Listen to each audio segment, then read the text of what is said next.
And for more on the Harry Potter series and how it's become a multi-billion-dollar brand, I spoke to Rita Clifton from the UK. She's a brand expert and chair of global brand consultancy BrandCap. And I asked her what her box office expectations are for the latest Harry Potter-related film. Well, they're extraordinary, as you would imagine, from one of the world's most successful and influential brands. I mean, the Harry Potter brand, the J.K. Rowling brand, and all the world that surrounds that is something that is a little bit like Disney or Apple, James Bond, and so on. So this is a powerful franchise that can run and extend, but only, of course, if they have the right quality control, and they're all true to the core brand that's made it so successful so far. So do you have a projection for the box office expectations for this movie? I don't have an exact projection, except that, of course, it's had fantastic reviews. And if you think about the 8 films in the Harry Potter franchise itself so far, you can do some immediate projections. And, of course, what's interesting here is a broader story. I mean, whereas Harry Potter, of course, had absolute passionate fans at a particular age spectrum and their parents, I think what's interesting about this latest film, and also with the central actor, the central cast, you've actually opened, open the franchise and open the fan base. So I think that we can expect some very great things from this movie, and in the future, increasingly, some great things from this brand, but again, only if they play it right. Well, Rita, this Harry Potter is now the highest grossing series based on a single property. It earned nearly $8 billion at the box office, about $3.5 billion from home video revenue. Now, to your point, this is a spin-off series. This does not have any of the original members of the cast. In fact, it's set 70 years before we even meet Harry Potter and his crew. So does this have the same appeal that we've banked on for the rest of the Harry Potter movies and books?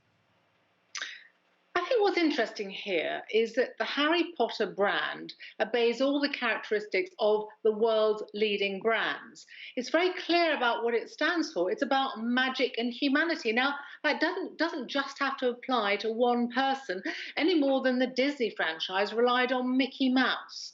So this is a brand that is clear. It's about magic and humanity and all the world that goes with that. That's clarity. It's coherent in the sense that everything is of a similar quality. It's the same wizardry. It's the same magic. It's that same humanity. Even if it's a prequel, even if it's going to be the life that comes after. Harry Potter is a grown-up in his family, and even teachers from Hogwarts, whether it's the Hogwarts school itself, it's coherent. Everything works together on that story. And the third characteristic that it really obeys, just like the world's great brands, is leadership. J.K. Rowling is a leader in her sector, and what's more, it is constantly innovating, renewing, just like great brands have to do. But what you have to be clear about, really, and what they have managed to do so far, is to keep up this sense of quality, this sense of specialness. Everything lives up to the brand that they've really established, and that is the critical test, not only of this brand, but of any one that is going to succeed in generating sustainable value in the future.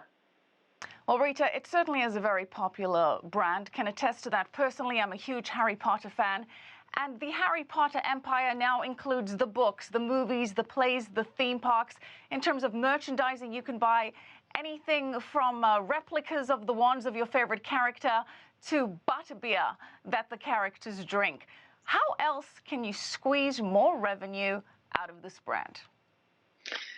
Well, it's an interesting question about squeezing more revenue, because if it ever feels like you're squeezing revenue out of a declining franchise or otherwise, the quality, the excitement, the magic around this brand, in some ways it reduces, you are going to be killing the magical golden goose. However, if everything builds, I mean, if you think about the theme parks that they've developed, and maybe that same theme park, the Wizarding World, is going to appear in China, which of course is an extraordinary market for this brand. If you do things of sufficient quality that are on brand, in keeping with this great very consistent brand, then it will be successful. If ever people think that they are being exploited, if this business, if this brand gets lazy, complacent, people start to feel as though they're being ripped off, it will not be successful. People will vote down this brand with their feet. But if they keep on producing this kind of quality of experience, whether that's books, whether that's films, whether that's theme parks, whether that's merchandise, a bit like Disney have done over time, there is no end in sight to how successful this business can really be.